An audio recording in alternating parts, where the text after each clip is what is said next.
જામનગરમાં મહાનગરપાલિકામાં standing committee બેઠકની બહાર કોંગ્રેસ દ્વારા વિરોધ પ્રદર્શન કરવામાં આવ્યો।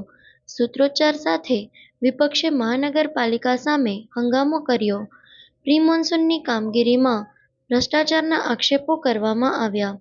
પારદર્શક રીતે કામગીરી કરવાની તેમજ વરસાદ પહેલા કેનાલ સાફ કરવાની માંગ કરવામાં આવી। કોંગ્રેસ કાર્યકરો દ્વારા શહેરમાં ડ્રેનેજ અને વરસાદી પાણીના નિકાલની યોગ્ય વ્યવસ્થા કરવા રજૂઆત કરવામાં આવી। સ્ટેન્ડિંગ કમિટી પર સેટિંગ અને ભ્રષ્ટાચારના આક્ષેપો લગાવવામાં આવ્યા। આજે સ્ટેન્ડિંગ કમિટીની મીટિંગ હતી। આ મીટિંગમાં જે માંગણી છે મુખ્ય કોંગ્રેસની અને જનતાની, રંગમતી નાગમતી નદી છે, આપ જાઓ છો 4 દિવસ પહેલા કોંગ્રેસે પટ્ટાંગણમાં ધરણા કર્યા હતા। આજે આ પવિત્ર નદીની એવી હાલત છે કે એમાં દેશી દારૂની કોથળીઓ, બોટલો અને ખૂબ ભૂગર્ભ ગટરની ગંદકી છે।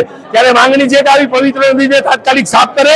જે કેનાલોની વાત છે, પેટા કેનાલ છે, એ કેનાલો કાગળ ઉપર થઈ છે, ક્યાંય સ્થળ ઉપર નથી થઈ। અને આ જોવું હોય તો અમે ચેલેન્જ ફેંકીએ છીએ એના ચેરમેનને કે અમારી સાથે આવો અને બતાવીએ તમને કેવું કામ કર્યું છે।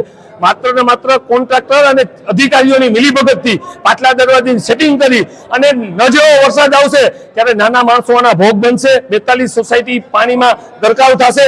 અમે એની પહેલા પણ કહી છે કે તાત્કાલિક આ નિર્ણય લઈ અને તાત્કાલિક કેનાલોની સફાઈ કરી અને કોન્ટ્રાક્ટરે કામ ના કર્યું તો એના બિલ રોકાય, પણ 6 મહિના પછી બિલ દઈ દેવા, એવા સેટિંગ ના થાય, ખાસ કરીને પ્રજા ભોગ ના બને। બીજી વાત એ છે કે છેલ્લા 5 વર્ષથી સંકલનની મીટિંગ જોતી હતી।